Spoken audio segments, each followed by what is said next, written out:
Live from New York, this is the Harvey Hour. My name is Nathan Harvey. It's great to have you in today on a Friday. As always, I'm doing alongside my dad, Stephen Harvey. How you doing today on this Friday? I'm doing great. I'm looking forward to talking about Kyler Murray, who I said would be taken before the end of the week, and sure enough, it happened. You were early. You were a little late. You said by Friday. I guess by Friday it works, not on Friday. Today is Friday, isn't it? I forget if you said on Friday or by Friday, but regardless. I said by the end of the week. But regardless, yes, that is the case, and we'll get into that as well as cover some of the other free agency news that we did not cover on Tuesday's show. A lot to get into, a lot to talk about. Some of the details have come out since the new league year has come out, especially for one of the topics we're going to be talking about a little bit later on, which I think is utterly ridiculous, and we'll get into that in a second. But let's begin with your victory lap. You get to enjoy this moment because, as you predicted, probably, especially when the news of Kyler Murray being released came about, you wouldn't need to trade for him. Well, apparently immediately, as soon as he was released, the Vikings became the odds-on favorites to go out and sign Kyler Murray, and that's exactly what happened. On Thursday, they didn't even let him leave the building. They signed him instantly to a one-year prove-it deal at the veteran minimum after the Cardinals released him and owe him over $36 million to play for another organization, which is pretty crazy to think about. But ultimately, no, Kyler Murray will suit up in the purple and gold and rock the Minnesota Vikings, probably to rock bottom, in my opinion. But regardless, I want to know, overall, what are your expectations for Kyler Murray and the Minnesota Vikings in 2026? Well, the Cardinals let him go. He was there for 7 years and didn't work out the way they thought. Thought they'd have a Super Bowl by now, and it didn't happen.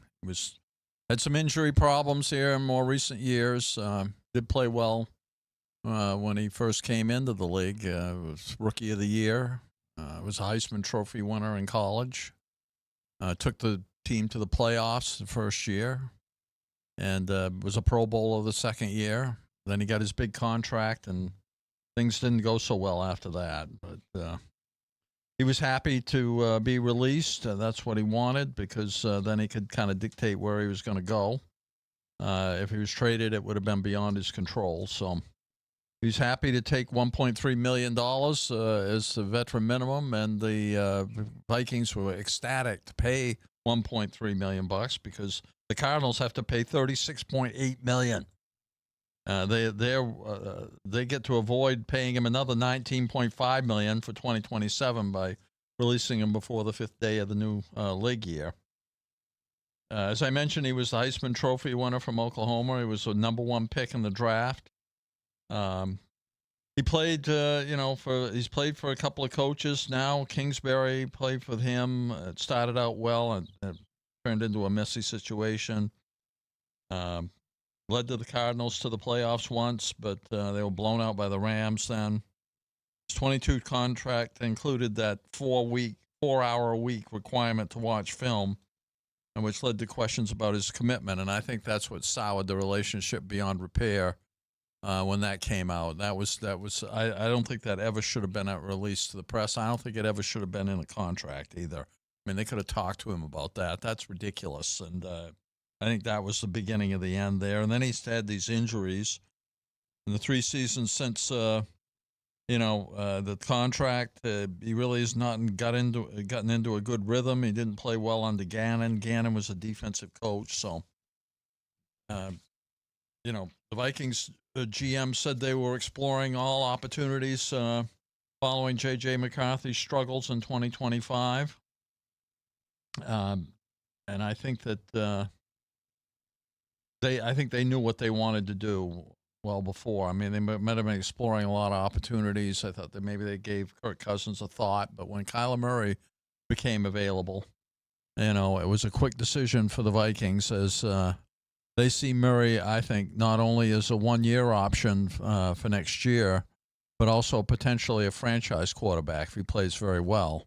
Then they'll be in a position where he'll be a free agent next year, and they'll have to come up with big money for him if they want to hang on to him.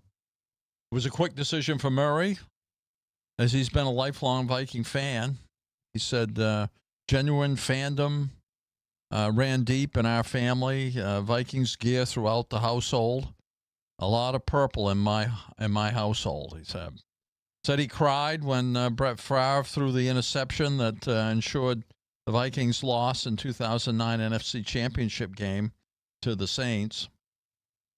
And that was with less than 20 seconds to go in that game. The Vikings were in field goal range. They could have easily kicked a field goal, gone to the Super Bowl, but that didn't happen. I think Murray's next steps is going to get acclimated to O'Connell's offense. He wants to build a rapport with J.J. Jefferson, one of the best receivers in the league. Justin Jefferson. Justin Jefferson. He already knows Kevin O'Connell well. They met at the Combine 7 years ago, and he has stayed in touch. Says, I've always appreciated his opinion of me and the support he's given me. Getting to play for him and have that relationship with him means the world, obviously. He's had a lot of success with different quarterbacks, and he's one of the best offensive minds in the game. I'm looking forward to going to work with him. He'll need to show he has recovered from his foot injury. I guess he has. I mean, they gave him forever to recover because they weren't going to put him back in. So I assume he's all healed up and there won't be another Max Crosby incident. He'll need to beat out J.J. McCarthy. I wonder what J.J. McCarthy's thinking now. He's got to be feeling pretty bad, right? I mean, it's like a foregone conclusion that he's the backup quarterback. Murray says, I know what my skill set brings to the game. I know what I'm capable of. I'm ready to come in and compete. I can't wait to be under O'Connell's tutelage and set to go to war with not only Justin Jefferson, but also with O'Connell, too. So it all seems kumbaya right now. We'll have to wait and see what happens. But I do think it's going to be pretty easy for him to beat out J.J. McCarthy and be the starter next year. So for me, I've been on this the entire time. No, Kevin O'Connell will not fix Kyler Murray. Kyler Murray over the last number of years has not been good. The last time Kyler Murray had a winning record, I was in high school. I'm now graduated. I graduated out of college this past May. So I do not think that Kyler Murray all of a sudden is going to become this phenomenal quarterback again. Is he a redemption project? Yes. But having a number one overall pick be a redemption project is always not the best option. Baker Mayfield's the last example of that. The rarity that you could just fix Kyler into being this really good quarterback, I can't see it because over the last couple years and honestly throughout his entire career, he's been about an average quarterback, and the numbers back that up. His efficiency-wise, out of qualified quarterbacks with 45-plus starts since 2019, there's 34 of them. These are Kyler Murray's numbers. Remember, out of 34 qualified quarterbacks, 16th in passing yards a game, 26th in yards per attempt, 23rd in touchdown to interception ratio, passer ratings 23rd, that 92 rating. Yeah, it sounds good, but amongst his peers since he came into the league, it's honestly bottom 10 since he came in. Success percentage 17, so that's about average. So Kyler Murray's effectiveness has been next to nothing. And also, let's talk about just the overall thing because we've seen that crazy throw, if everybody remembers, that miracle against the Buffalo Bills where he heaved it up to DeAndre Hopkins and he brought it in. It's like, Kyler Murray, great arm. Well, how good is it? Well, let's go. Over the last 4 years, on 25-plus yard passes, he's dead last in completion percentage, dead last in EPA per attempt, and 36 out of 36 in yards per attempt. Dead last in everything. Let's lower it a little bit. How about 20 yards downfield? Those are considered just deep throws. 40 out of 46 in completion percentage, 45th out of 46 in EPA per attempt, and 42nd out of 46 in yards per attempt. Again, really, really bad. Okay, well, how about this? Let's make it easier for him. How about that? 20 and 25 yards, that's a long throw. Let's do intermediate throws. So 10-plus yards down the field. Out of 43 qualified quarterbacks, he's 36th in completion rate, dead last in EPA per attempt, and 43rd out of 43 in yards per attempt. He's not good. And that on top of the fact that he got beat out by Jacoby Brissett. And Jacoby Brissett ran this offense, which is honestly more depleted and more banged up than when Kyler Murray was out there. He ran that offense significantly better, and Jacoby Brissett is slated to be the starting quarterback for the Cardinals in 2026. The only reason why you cannot say this is just an automatic loss is because you're getting him for basically free. The Cardinals are paying $36.8 million worth of his remaining guaranteed money. You're paying him the veteran minimum, which I believe is $1.3 million, if I'm not mistaken. So the reason why I'm not, the Vikings are really stupid. I mean, fair point. You get a guy who's 28, 29 years old.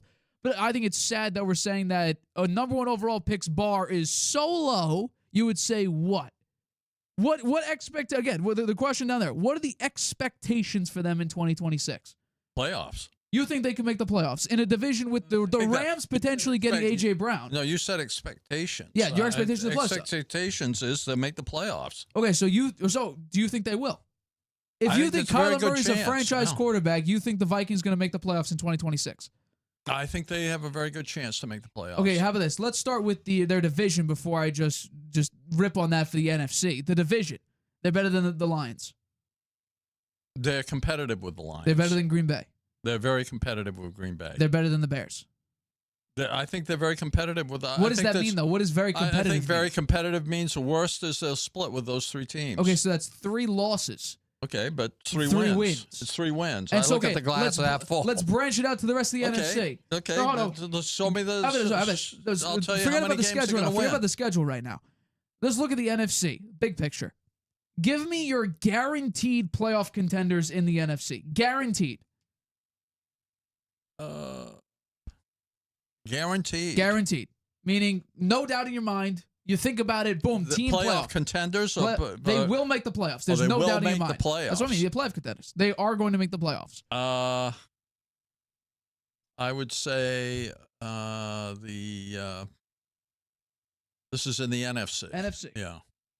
Well, for the NFC South, I think it will probably be it's going to be the Saints. Saints? Yeah. And then for I think the Jaguars. That's the AFC. I'm sorry. The NFC South. You said Saints. Saints, right. NFC North. I think the Lions probably will win that one. Okay, so you have 2 out of the 4 division winners. Okay, and then the NFC East, I would say the Eagles. Eagles, okay. Yeah. Now we're looking at the West. The NFC West, I say it's, I don't know if it's going to be Seattle again. I think they lost a bunch of talent. I think maybe the 49ers there. 49ers. Okay, so those are your 1 to 4 seeds in whatever order you want. Now I have 3 more teams. Now let's go wild card teams. 3 teams. Wild 3 card more teams. The Vikings. Okay, they're 1. So again, these are definite playoff teams. Okay. So you're saying the Vikings? Yeah, I'm going to pick the Vikings because I think the Vikings defense is very good, and I think that Kevin O'Connell will have a scheme with Kyler Murray and that elite receiving core that will turn the tide for them. And then, I mean, they actually didn't do that badly last year with no quarterback. I mean, and the year before they won 14 games with Sam Darnold. So I think they're very capable. So I'm picking them. Okay. I think the Bears will make it too. And one other. I can't see all 4 teams from the NFC North going to the playoffs. So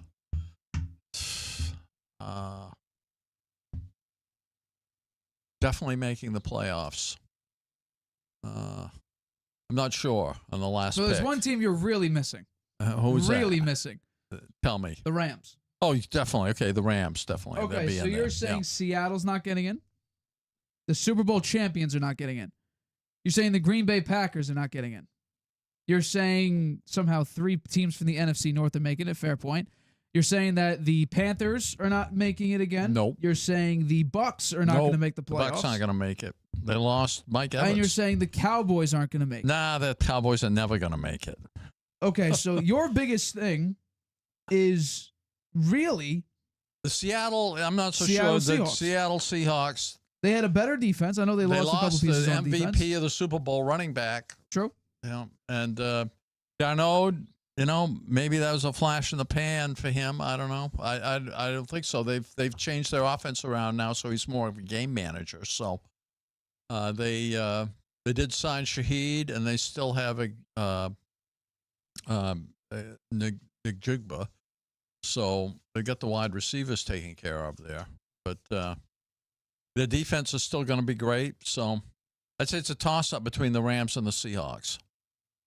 And those 3 teams, any 2 of those 3 teams could make it. I'm not sure which one isn't going to make it, but it's 2 out of those 3. That's how I'd see it. Okay, and I think you're also forgetting the Micah Parsons aspect in Green Bay as well. You also have to think I don't think the Green Bay's. I'm not so sure. I don't feel good about them. Okay, I really don't. That's fine. We're gonna do. How about you? Blind resume. The blind resume. I mean, you put me on the spot there. I wasn't prepared for that, and I came Vikings. through and did you it. said they're gonna. The expectations. I do think the playoffs. Vikings are going to make the playoffs. Yeah. Yeah. So I want to see who the rest of your playoff teams were. Okay, well, those I gave them to you. What do you think? Well, that's not the question for me. My question to you is: let's do blind resume. Think of a team in the NFC with a true number one wide receiver, a very good wide receiver too, a supremely good tight end, and an average to below average, actually bottom 10 running game. Vikings. Okay. Right? Sure. They have Jefferson. Yep. Addison. Yep. They have Hawkinson. Yep. And they have Aaron Jones as a running back. So True. Aaron Jones, maybe he's a little over the hill now, but he's still serviceable, and he's got a lot of experience. Very fair point. So there you go. That's my pick, the Vikings. Huh? Yeah. So let's take a look at this. That's why I said blind resume. The Arizona Cardinals are a slightly worse version offensively with the exact same level. That's why they blind resume. Marvin Harrison Jr., which you don't love. You don't love him. Nope. But he is a good wide receiver. Him and Kyler just didn't blend. I don't think he's... Michael Wilson, wide receiver 2. He was a 1,000-yard receiver coming in as a wide receiver 2, and he really showed up. He's probably a wide receiver 1 on some teams. Trey McBride, who's the number 1 tight end of the NFL. And a running game right now that by PFF was graded 27th. So still bottom 10. So, and also think about this. Kyler Murray was god-awful this year. 6.0 in yards per attempt. By the way, yards per completion since 2019 he came into the league, second to last. So he's not effective at all. I thought his 2024 season was good. He had almost 4,000 yards passing, right? 2024, he had a very good season. This includes every single season I know he about, played. but you know what? I don't think that tells the whole story. How about 2024? 2024. One season tells the story better than his entire career. He was hurt in 25. So 24. What was his stats in 24? He had 3,800 yards, 21 touchdowns, 11 picks. Not bad. 11 picks? Well, 21 touchdowns. 226 and a half yards. Didn't he have 5 rushing game. Touchdowns too? I think he had 5 rushing touchdowns. Okay, so 26 total touchdowns. Yeah, that's not so bad. 20 total touchdowns. If they'd had that performance, if he was on the Vikings and he had that performance in 2025, they would have gone deep into the playoffs. Oh, no. Yeah. Oh, God, no. Sure they would have. Absolutely I mean, they had not. no quarterback play at all, basically, in 25, and they still won 8 games. Right? They won 8 games. 9 games. 9 games. They had a winning record. So I think that the glass is half full, Nate. I'm sorry. You see it as empty, not even half empty. He's on a slightly better version of the team he was just on and started off the worst of his career. But the Vikings have a much better defense than the Cardinals. Well, that's what I'm talking about offensively. He has nothing to do with his own defense. Yeah, but you know what? He'll be a step up from what they had in 20 and 25, and they won 9 games. They won 9 games with basically no quarterback play. They have a very good defense. They have an excellent defense. They'll make their offense better. The offense has a lot of talent on it. True. And so I think that gets them into the playoffs. No shot. That's my pick. 0 shot. You wait and see. They are not making the playoffs. Write that down. Sure. Clip it. Do whatever. I'll also add this because I think that this is really, really important. Also, I'm reading it. I do find it funny. Cam Akers had more passing touchdowns than Max Brosmer did. Cam Akers has thrown 1 pass last year, and he has more passing touchdowns than Max Brosmer did. Max Brosmer is not even going to be on the team.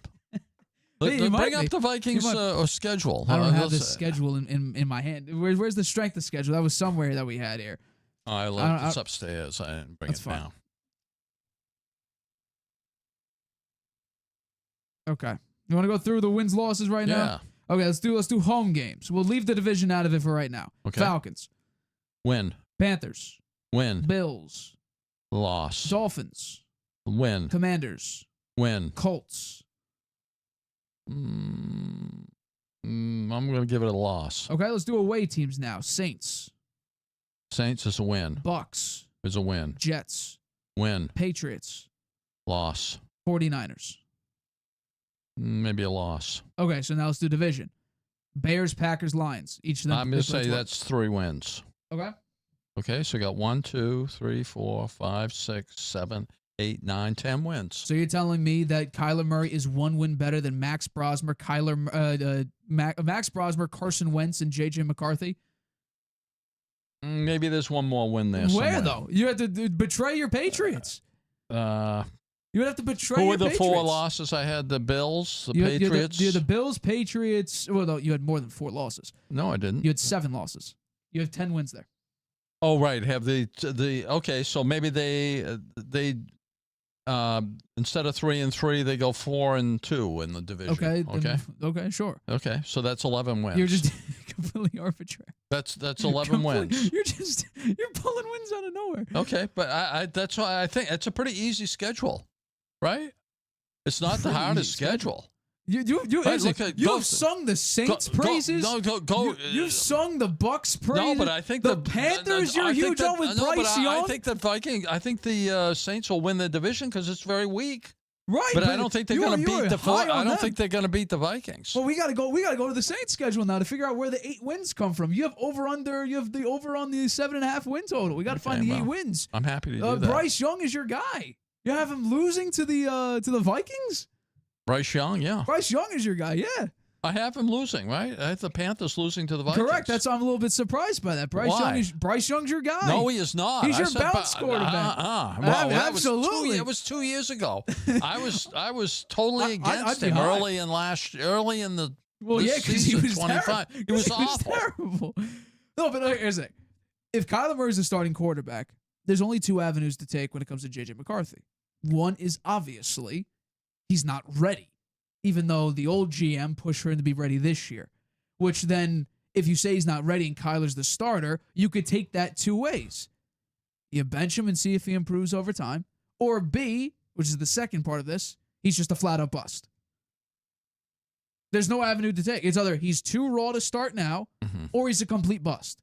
Well, I think there's another avenue here you need to look at. What? If the Vikings are not competitive for the playoffs this year and don't get into the playoffs, O'Connell's job is at risk. Maybe. I think so. Yeah. So these 2 guys are going to get together. They're going to figure something out. I'm not sure the Vikings are done. They still have the draft, right? They have a first-round pick. New GM. They have a new GM. So, there's still a lot of free agents out there. They're not done. So who are they going for? Yeah, let's go get A.J. Brown, even though it's only the Rams and the Patriots that are left. They don't need him. They don't need a wide receiver. They might get another running back. That might be a You don't think Aaron Jones is good enough? He's pretty good, but he was hurt some last year. So I think having I like the running back by committee with two good running backs, which I like the Sonic and Knuckles approach. I'm pretty sure you didn't think. Now. If I'm not mistaken, didn't you say that the Lions didn't need Sonic and Knuckles, and that could just be whoever's the running back two is the running back two? Well, it's going to be Pacheco now. Oh, yeah. Yeah, the one that got kicked out of the Super Bowl champ Kansas The only City reason Chiefs. I say that is I see Jahmyr Gibbs is elite running back. Okay, and that's not true for Aaron Jones. I think agree. The committee is a better approach for the Vikings. For the Lions, it's a different formula because Gibbs needs to get a lot of touches because he's so good. All I'm saying is Kyler's out there on a very similar team. Is it a slight downgrade? Yeah, because Harrison's not Jefferson. You could say this past year, Wilson was better than Addison because Addison had that thing early in the season he didn't play. But Michael Wilson stepped up big, and then Trey McBride's better than T.J. Hawkinson. Both didn't have great running games. They were bottom 10 in the league. And that was truly a running back by committee. Everyone was hurt. Connor went down. DeMarcado threw the ball out of the back of the end zone. Murray only played 4 games this year. And he was at career lows in those 4 games. Well, Brissett came in on a more depleted team and played better. Mm-hmm. I think that Kyler Murray will have a decent year in 2026. Decent year? You said he's going to be a playoff contender. Yeah. You said he's winning 11 games. He doesn't have to be elite for the Vikings to get to the playoffs. They have a very good defense. The Cardinals had a terrible defense. Yeah, true. Right? True. So I think that they're going to be very competitive. I give them 11 wins. All right. Okay. All right. What was the over-under for them? They did let a couple defenders go. What was the over and under for them? I think it's 9.5, isn't it? If it's what was the Vikings over? Give me a second then. 9.5 for. I don't. There's no way with J.J. McCarthy. If I had to take a guess right now, it would be 7.5, but I'm not sure. I wish we could check. I don't know what. Do we have the sheet here? No, it's upstairs. I should have brought it in. Yeah, give me a second then, because I have to go through. Wait a minute. Maybe No, you got to look. Okay, so here we go. The Minnesota Vikings, as it currently stands, are 8.5. 8.5. Okay. 8.5. You have them taking the over by 3 wins. Actually, by technically 2 wins. 2.5. I want to see if there's any. Okay, it started with 8.5. It hasn't moved. Okay. Hasn't moved an inch with Kyler Murray, who apparently to you is a franchise quarterback. Hasn't moved. It could be. Yet the Jets it could be a franchise. No. The Dolphins moved a win up with Malik Willis. You know what? The Vikings don't move Here's what I'll say. Here's one more thing I'll say about Kyler this, Murray. okay? Yeah. If we were talking about 2 years ago, okay, and Sam Darnold going to the Vikings, you would have had the same storyline that you have about Kyler Murray. We did. Right? We actually had the same storyline going to the Seahawks. 14 games for the Vikings. True. Right? With a schedule, I believe, that was tougher than the one you just outlined. Do I have a 0.27? Actually, I wouldn't be able to see it here. It's more than just the past statistics. It has to do with the chemistry between the coach and the player, and the chemistry between the players on the offense and the quarterback. And I think there's a recipe there for much better than what the Vikings have had, at least last year anyway. But year before, you could argue, wow, 14 wins, that was fantastic. If they come anywhere near that, I'm only saying 11 here. Yeah, you are. Right? That's 3 less. So you would have the same argument about Darnold that you have about We actually both Murray. did, even after the Vikings, going into Seattle. Yeah, I thought that Darnold was not going to do anything for them, you know? Well, we had to look back. And that McCarthy was going to be the starter there. Well, that was the plan. And then McCarthy got hurt. So I think that a lot riding on this season for the Vikings, for their leadership and for Kyler Murray. Well, for you, apparently it's all Kyler. Kevin O'Connell's job is in his hands. You could argue that. You could argue that, yeah. I'm not disagreeing, but that is the argument you are making. Okay, well, we'll see what happens. I was right about where he went. Now let's see if you're right about his performance. Yeah. All right, well, let's get to our next topic of today's show because we got to talk about this. We knew that Daniel Jones was coming back, at least on the transition tag, but now he signed a 2-year, $88 million contract with the Indianapolis Colts with $50 million guaranteed, and this contract can go, if with incentives, all the way up to 2 years, $100 million for one Danny Dimes, who signed a 4-year, $160 million contract with the New York Giants, $40 million a year. So is a $4 million, potential $10 million increase for Daniel Jones per year. My question to you is overall, though we kind of talked about this before, but overall, what's your reaction to the Colts signing Daniel Jones to a longer-term deal? I like the deal. I think it's fair to both Jones and the Colts. I think with $50 million guaranteed, it's really kind of a 1-year deal. Actually, it's $60 million guaranteed if it's for injury. So if he winds up getting hurt, he winds up with a $60 million guarantee. I think given Jones' injury history with 2 serious injuries in 2025, the hairline fracture in his left leg and the torn Achilles in his right leg, plus previous knee and shoulder injuries with the Giants and a neck injury that he had. The guy's had some pretty serious injuries. He's been banged up. He's a tough guy. He's coming back, you know. But the contract gives Jones the opportunity to make elite quarterback money if he reaches the incentives. I'm not sure what those incentives are. Do you know? It's probably games won, playoff appearance, Super Bowl. He could make the contract worth $100 million, as you said. Jones says, I'm fired up to be back and definitely grateful to for the opportunity to be back and here with the Colts. Expected to be ready for training camp, they say. That's the optimistic. I'd say that he won't be playing much in training camp.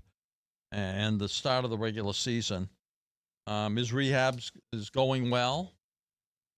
He was on that transition tag briefly that would have paid him $37.8 million.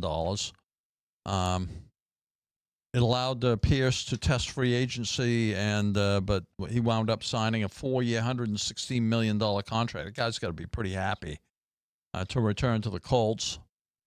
They wound up trading because of all that cost for the quarterback and the number 1 wide receiver. They traded Michael Pittman to the Steelers, saving them $24 million against the salary cap. Jones is not too happy about that. He hates to see Pittman go. He had good chemistry with him.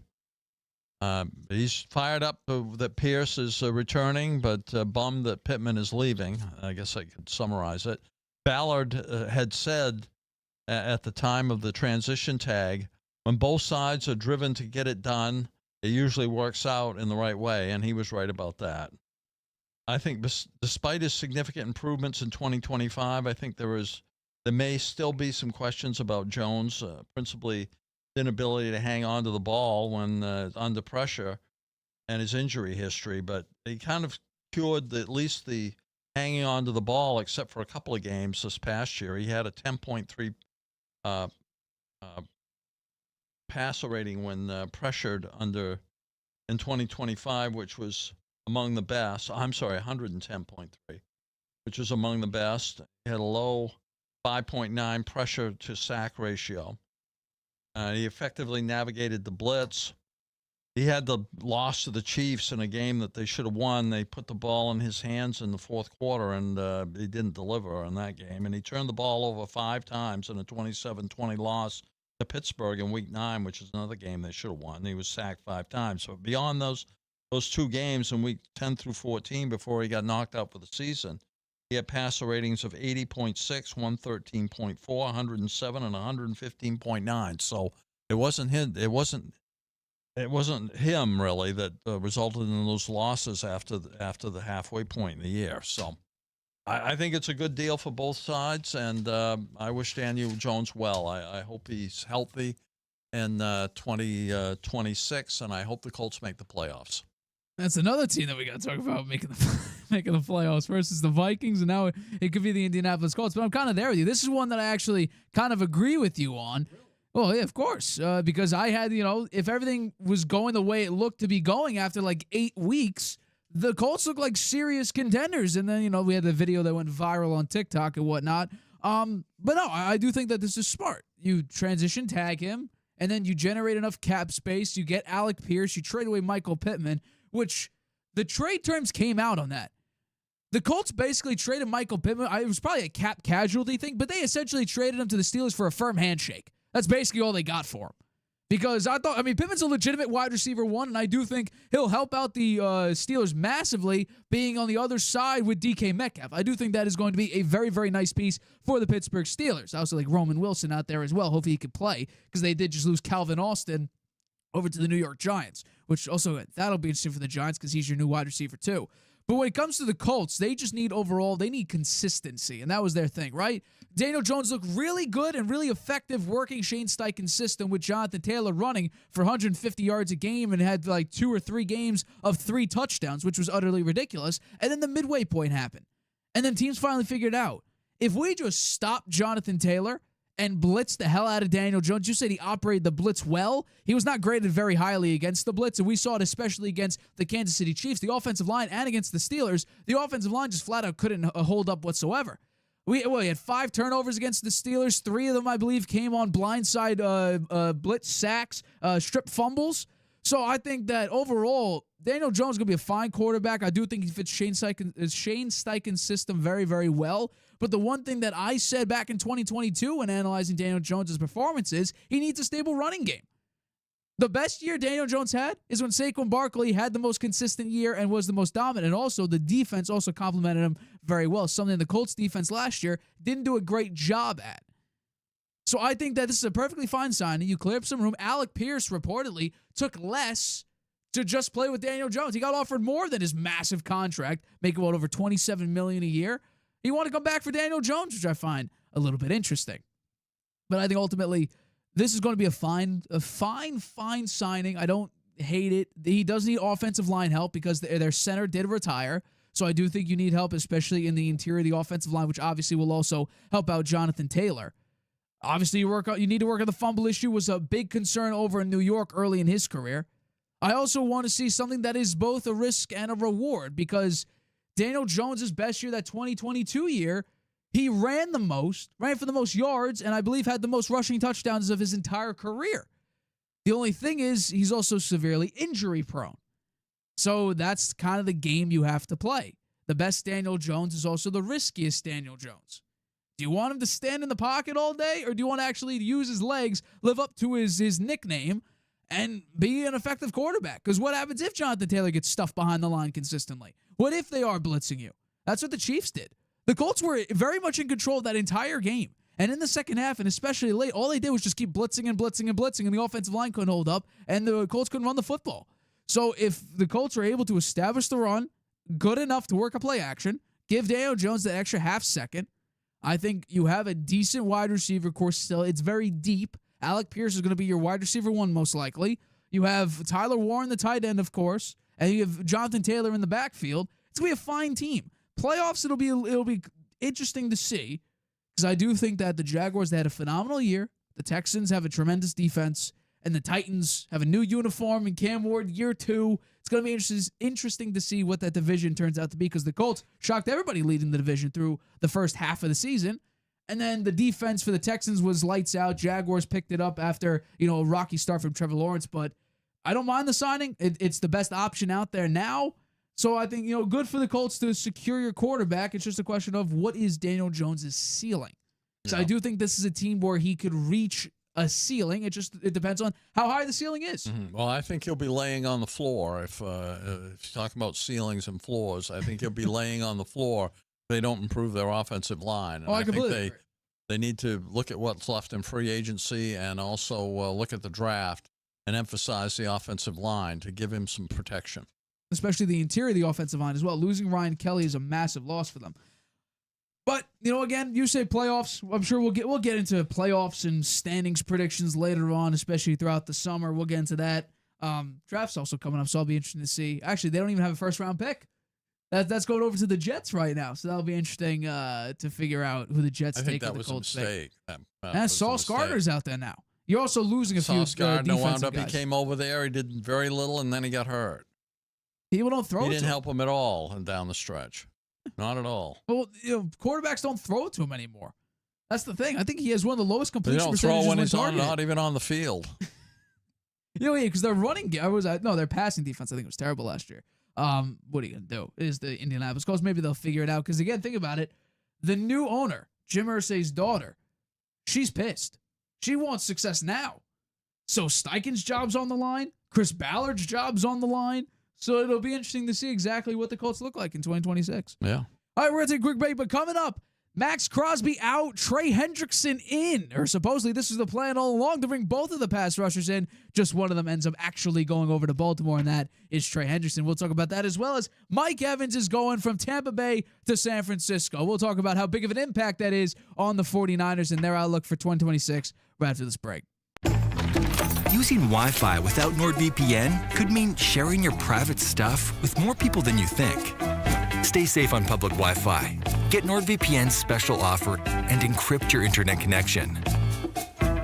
NordVPN. Online security starts with a click.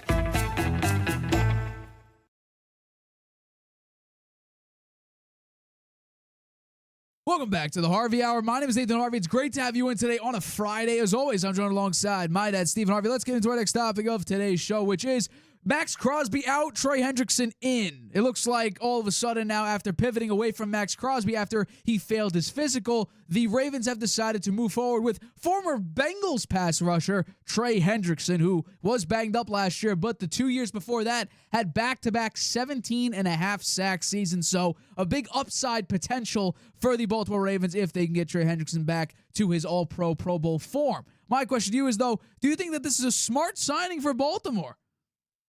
Trey Hendrickson, 4-year, $112 million contract with the Ravens happened one day after the Ravens backed out of their trade for Max Crosby.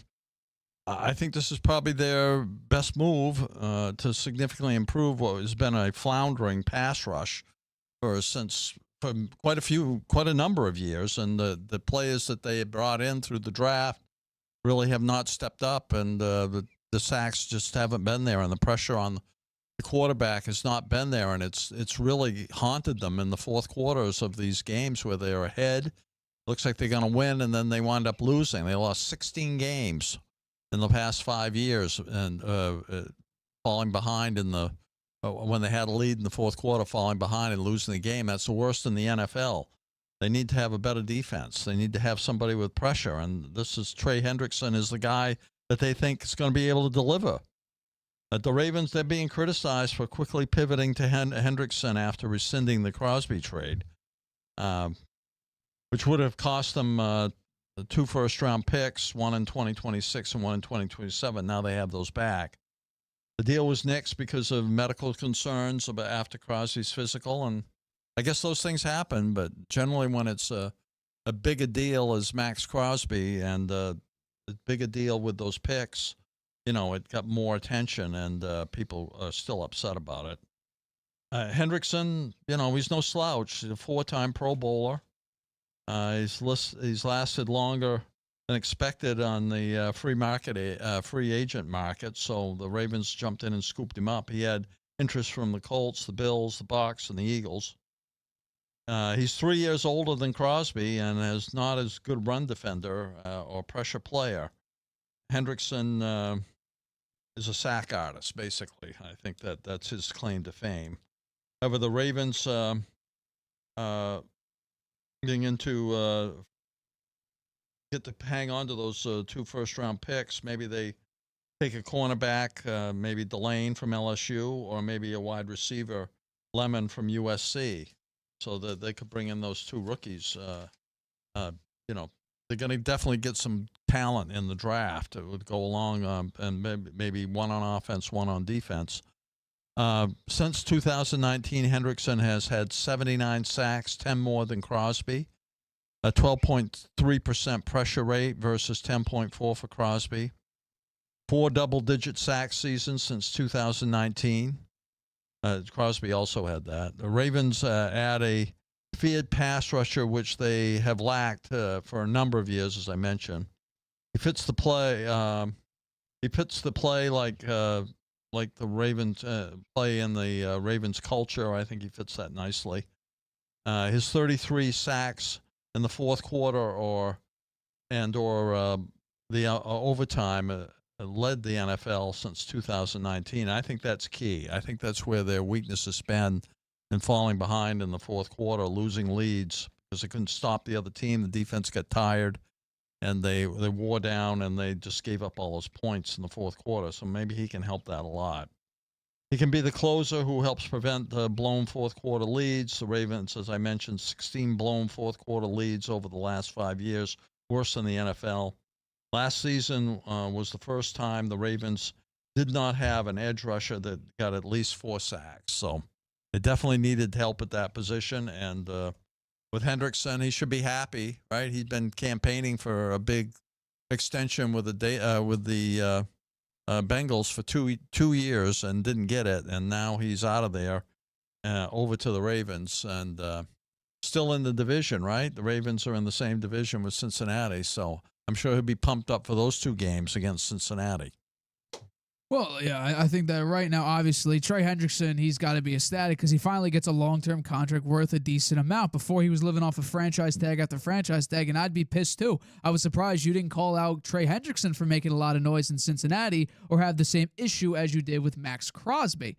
But no, I do think that this is interesting because the Ravens get another. It's basically the same argument for Trey Hendrickson that I have for Max Crosby. They get an elite pass rusher that they desperately needed. Last year was absolutely pitiful. Tied for 28th in sacks, 31st in sack percentage, 29th in QB pressure rate, the 11th slowest time to pressure, and PFF graded them 30th in pass rush.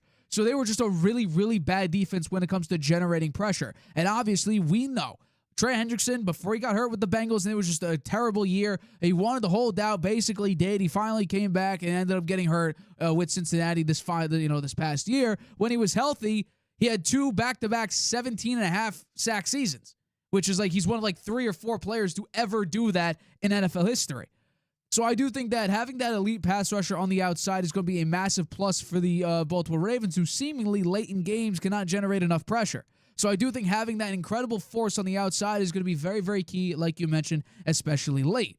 I also think that'll be important for the way that they're going to call their defense, because think about it. If it's the Trey Hendrickson that everybody knows, well, then they could just run 4. They could rush 4, so you don't need to drop extra rushers into the line of scrimmage to generate that pressure. Trey Hendrickson on the outside could do that already. You could drop your 7 or 8 back into coverage. However, if you rush 3 or 4, You could drop 7 or 6, however many, back into coverage, and you're fine because you're winning without having to add more pass rushers. I also think that just adding Hendrickson to the AFC North, you already know he's going to absolutely want to torment a bad offensive line of the Cincinnati Bengals. So that's going to be a huge revenge game where maybe it'd be split. Well, now all of a sudden, I'm probably favoring the Ravens much more than I have in the past. For instance, I bet the Bengals for the last 2 seasons. Each time they played, I picked the Bengals in each just because they were the better team in my opinion.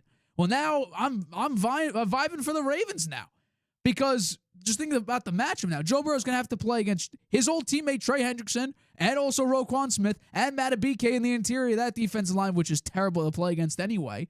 And you also have to play against Myles Garrett with the Cleveland Browns, and you have to go over, TJ Watt of the Pittsburgh Steelers.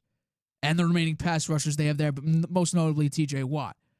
So that's going to be absolutely insane for Joe Burrow, and I really feel bad for him, whether it would have been Max Crosby or Trey Hendrickson, or apparently what the goal was, Max Crosby and Trey Hendrickson with that. That would have been a Super Bowl team. I would have put some money down for the Ravens to win the Super Bowl if you have both Max Crosby and Trey Hendrickson. But think about now the Ravens defense. These are just some notable guys, not all of them. Matabike, who I already said. Mike Green, the rookie from last year. Roquan Smith, Trey Hendrickson, Nate Wiggins, Kyle Hamilton, Malachi Starks. You have the Patriots safety who played pretty well, Hawkins. And then Marlon Humphrey had a horrible year last year. Maybe he could figure it out, but he was god-awful last year. So the defense actually looks pretty good on paper. We'll see, obviously, how they perform, but just look at the starters out there. That's a pretty dangerous defense. And especially, you have a defensive coach, head coach, in Jesse Minter, who's the DC of the Chargers, who just had a top 5 defense. So it's going to be a scary, scary Baltimore Ravens team. And I do think, though, and this is the same thing I said for the Max Crosby topic we did on Tuesday, apparently the whole idea this offseason for the head coach was how to maximize Lamar Jackson, get everything we can out of him. Well, they're doing that just not for Lamar Jackson necessarily. They're doing it indirectly by dealing with the defense and securing the defense and just trusting Lamar could do what Lamar normally does and just perform at a high level. I think that's the right thing to do, right? I mean, their offense is pretty explosive, can be very explosive, and it's going to have a new offensive coordinator this year. Maybe they can get even more creative, and the offense can be as good as it's been, or maybe even a little better. And if the defense is just serviceable, it should be a winning season for the Ravens, I would think. One question I have for you: how did they think they were going to be able to afford both Max Crosby and Trey Hendrickson? How they would have obviously do had to move some pieces around potentially. Yeah. I mean, that might have weakened the team overall by getting both of those guys. I don't see how they were both over then you'd be down $100 2 million first-round picks. You'd be down 2 first-round picks as well for just Crosby, but then they would have had the contract for Hendrickson. Yeah, too. So they're really expensive. I don't know how they were going to get that done. Apparently, they were going to do it. Yeah. Well, so, however, DeCosta was going to work that around. Maybe that played into their thinking about Crosby. They knew he's had a bad wheel, and they were paying him a ton of money. We're losing 2 draft picks. This is such a good deal. Trey Hendrickson's still there. Let's go get him. That's what they did. That's what it wound up being. I think it was more so just apparently the leg wasn't as good as it could be, and it did not look good long-term wise. So to pay all that money for Max Crosby as well as give up your future with those 2 first-round picks, it wasn't worth it. And I kind of agree with that as well. Yeah, I don't know. I think Max Crosby, he's an animal, right? He has an attitude. No. I think this is going to just get his motivation even higher, and he's going to find a way to play. I think he'll be around. Play, yeah, absolutely. I think he's going to be around for quite a few more years. So I'm not sure that was the best move by the Ravens, but it is what it is now. They have Trey Hendrickson. And I think they're pretty happy regardless. Yeah. Because they got one at least of their 2 pieces that they were looking for. Pick in the draft, the first-round pick they got back. Oh, it'll be interesting to see.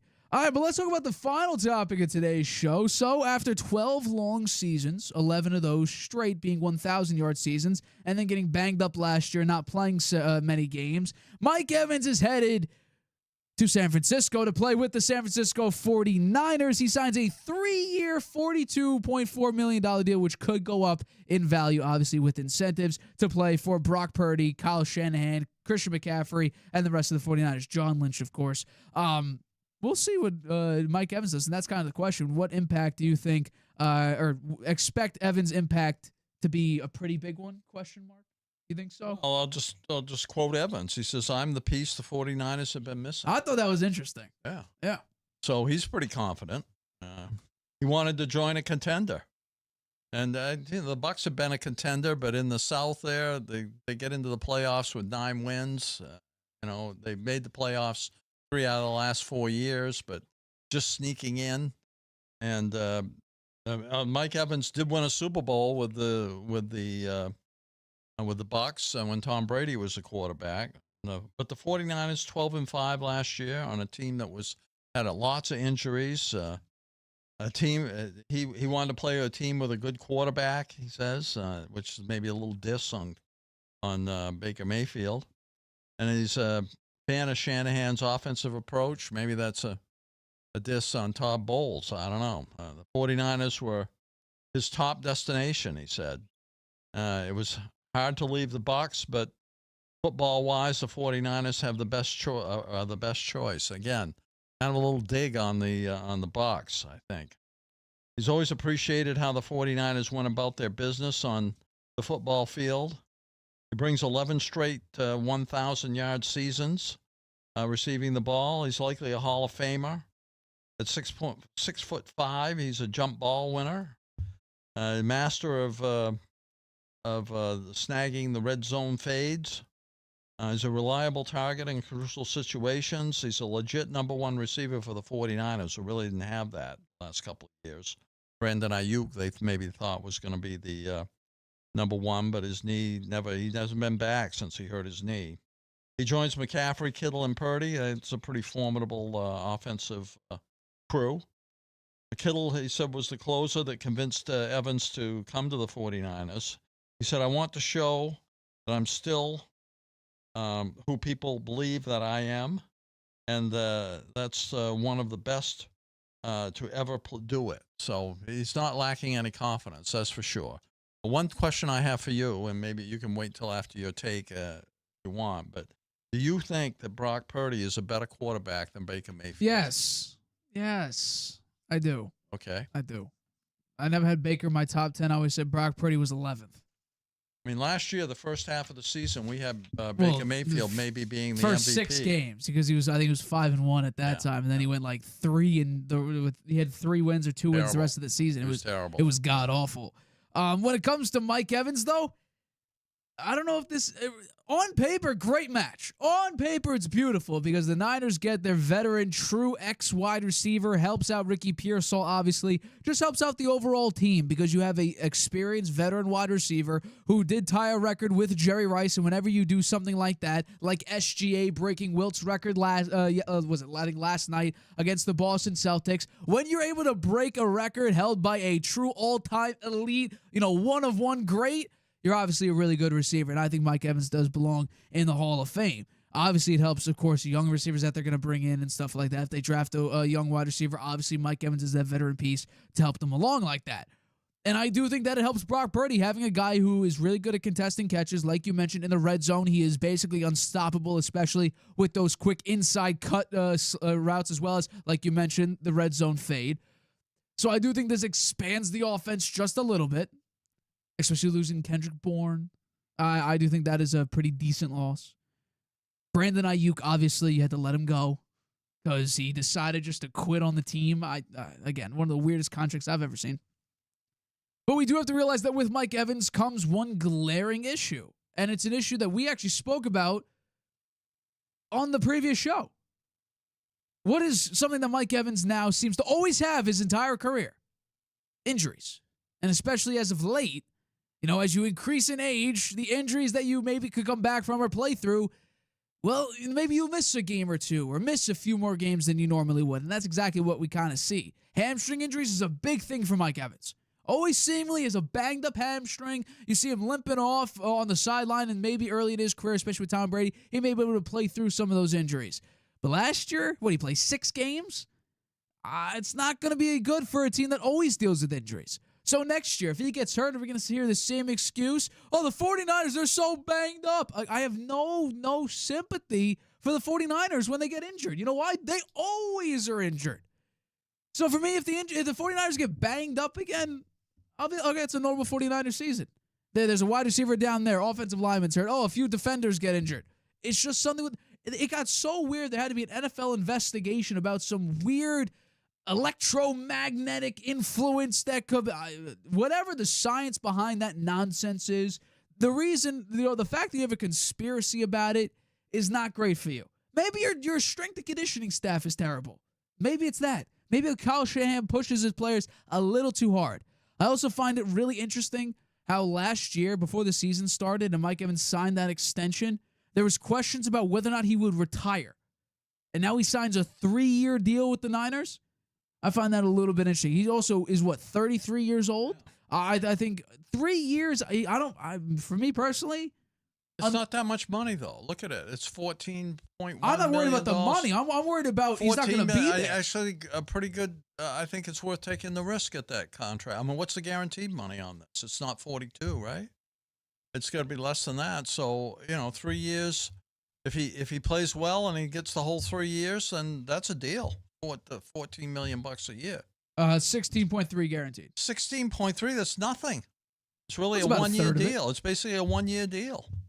Right? $16 million. Look at what some of these Not other really a guys are 1 year getting. deal. Look what Alec Pierce just got. Yeah.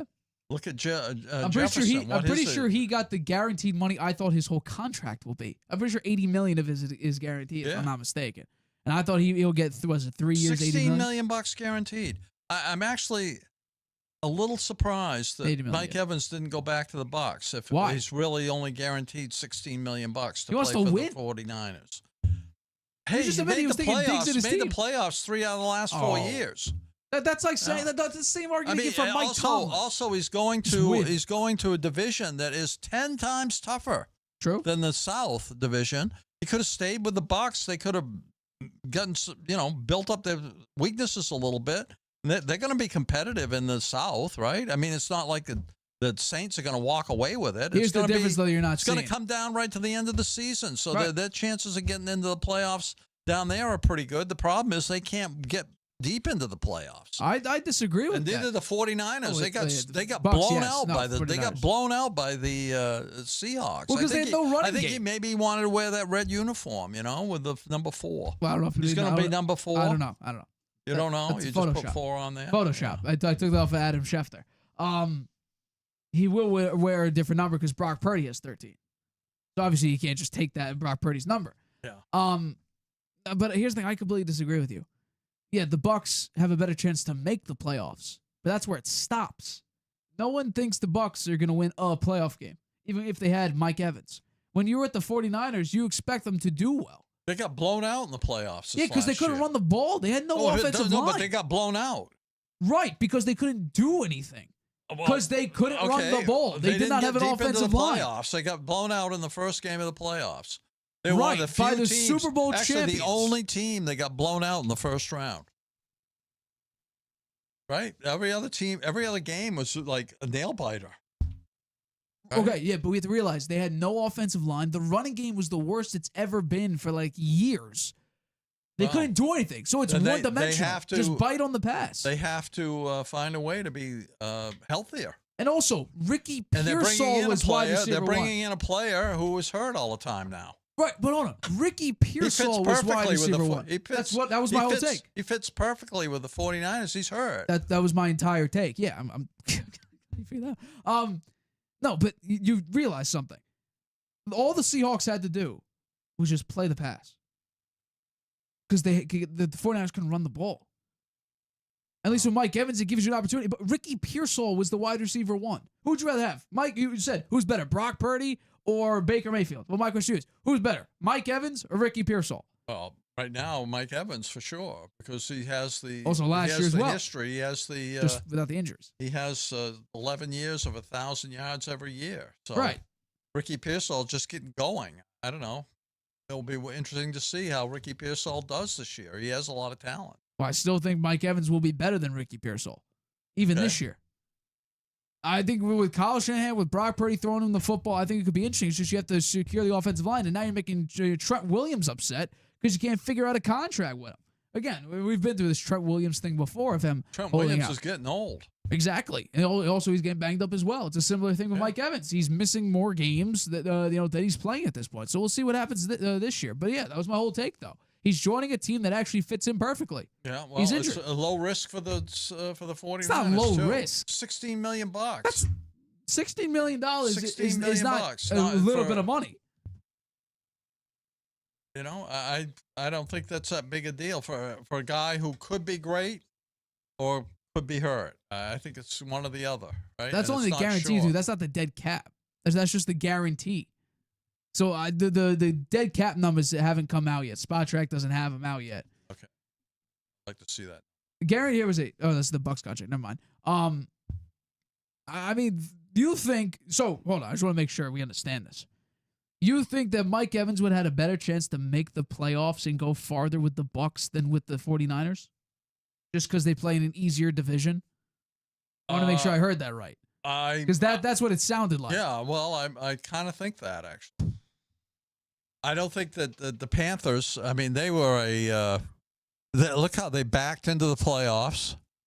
The Saints are an up-and-coming team, but they're still, they haven't, do they have a playoff mentality? I don't know. Can they win the game in the fourth quarter, coming back in the last minute or two? I don't know. That remains to be seen. That's what you got to do to be, a division winner or a playoff contender. You're talking about the division. So the Bucks, they still have Baker Mayfield. They still have Chris Godwin. They still have Bucky Irving. They have a few players on defense.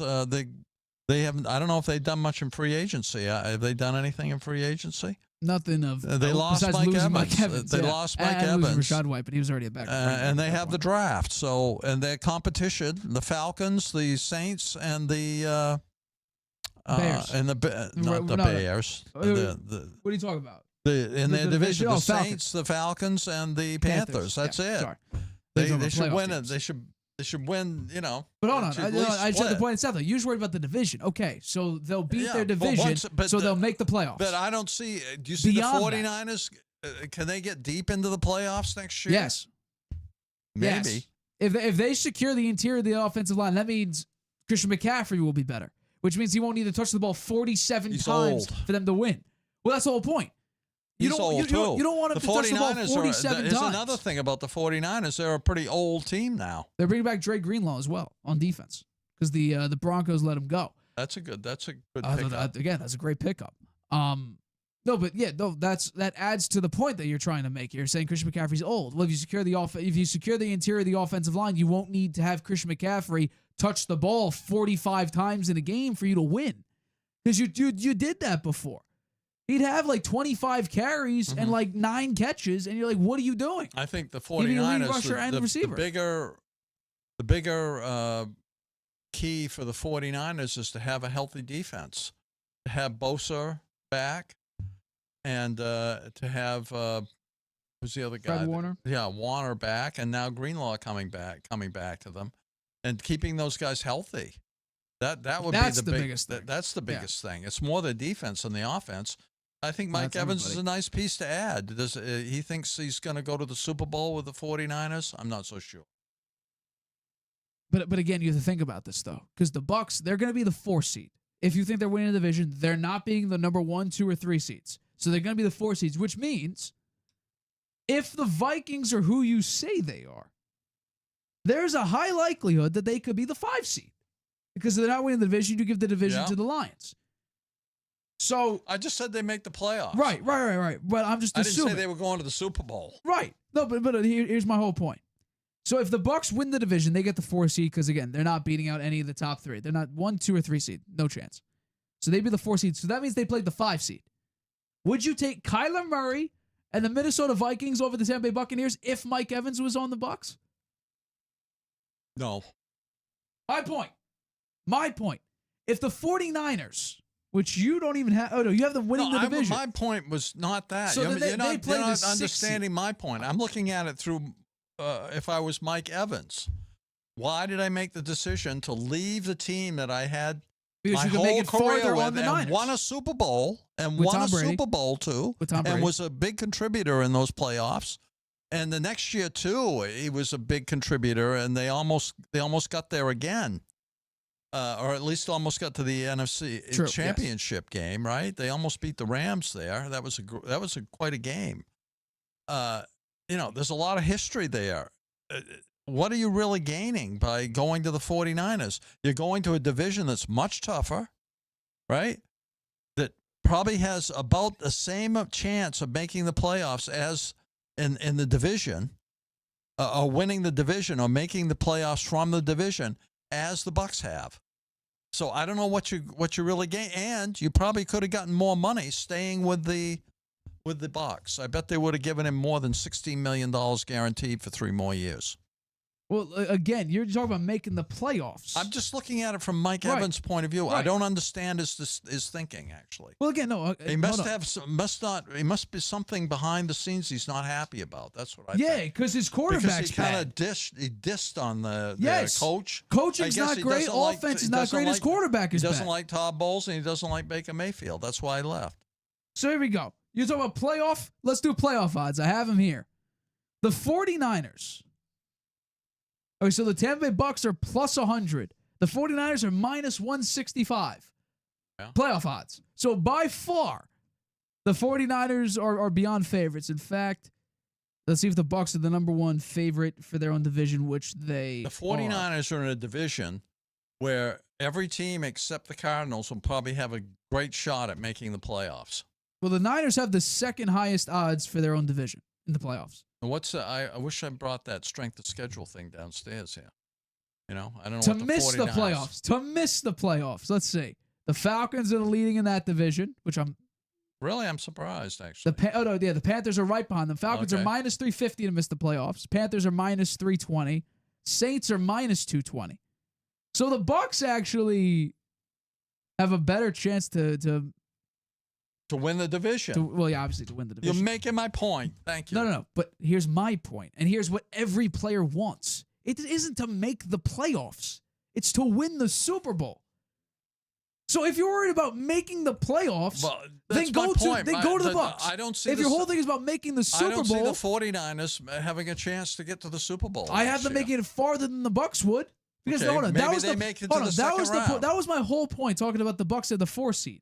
Because that means the 49ers, if they win the division based on what you told me earlier with the Vikings making the playoffs, if the Bucs are the 4 seed and the Niners win the division, which is what you said, that means they are already above the Bucs in seeding, which means they play an easier opponent, the 6 or the 7 seed. If they win the division. Which means that they'd be playing a easier team, which means they have a higher likelihood to go farther than the Bucs in the playoffs, which is my whole point. Okay. So, yes, if you're making the playoffs, I agree with you. Go to the worst division.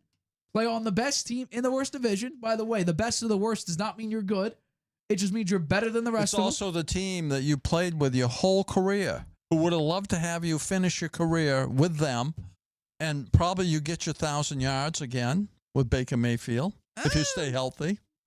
Right? How did he get 1,000 yards this year with all of... He didn't get 1,000 yards. He didn't get it. He had 11 years. Yards. It ended. Yes. Yeah. Well, you could probably get back to 1,000 yards again because you did it several years with Baker Mayfield.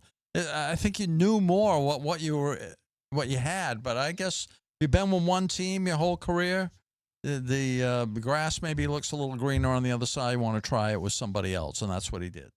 And I don't see any necessarily wrong thing about it. He did his due diligence. He won a Super Bowl. He's probably going to be a Hall of Famer. He's the best wide receiver in Bucs history. So, he did his job. He deserves that a little bit, especially with the turmoil. Todd Bowles is probably going to get fired. Baker Mayfield, he hasn't looked great. They don't have Mike Evans. They need to go out and find some more players. I'm sure they'll find somebody. All right, I think that does wrap it up for today's show. We thank you for the constant support. As always, the draft is rapidly approaching here for at least our predictions. The top 10 picks of the 2026 NFL draft. We do our mock drafts every Tuesday in April leading up to the draft, so stay tuned for that. Obviously, more predictions, more free agency news, of course. Kirk Cousins still has to figure out where he's going to go. That'll be fun to watch. Juwan Jennings, also receiver for the 49ers formerly. We'll see if he ends up back on the Niners or if another team will pick him up. A.J. Brown, could he be on the Rams or the Patriots. Those are the final two teams that are still interested in getting out the Eagles wide receiver. So we'll see if he gets signed. The Rams and the Patriots. The Rams, think about that, though. If they just trade picks, that means they would have Puka, Devontae Adams, and A.J. Brown. That doesn't work. It could work. It doesn't work. It could work. A.J. Brown will be talking again. That's why. Here's the thing. It works on paper because you have 3 number 1 wide receivers. It's just A.J. Brown won't get the 10 targets he's looking for. Well, then he shouldn't With go the there Patriots, because though. he'll be a disruption to the Romeo locker room. Doubs is currently the Patriots wide receiver 1. We didn't talk about that. We might talk about it on Tuesday's show, so stay tuned for that. But yeah, for this episode of the Harvey Hour, my name is Nathan Harvey. That's Stephen Harvey. We have been your co-hosts of the Harvey Hour. Catch us next week, Tuesday, Friday, 6:30 p.m. Eastern, right here on YouTube. Hey, Graham. Using Wi-Fi without NordVPN could mean sharing your private stuff with more people than you think. Stay safe on public Wi-Fi. Get NordVPN's special offer and encrypt your internet connection.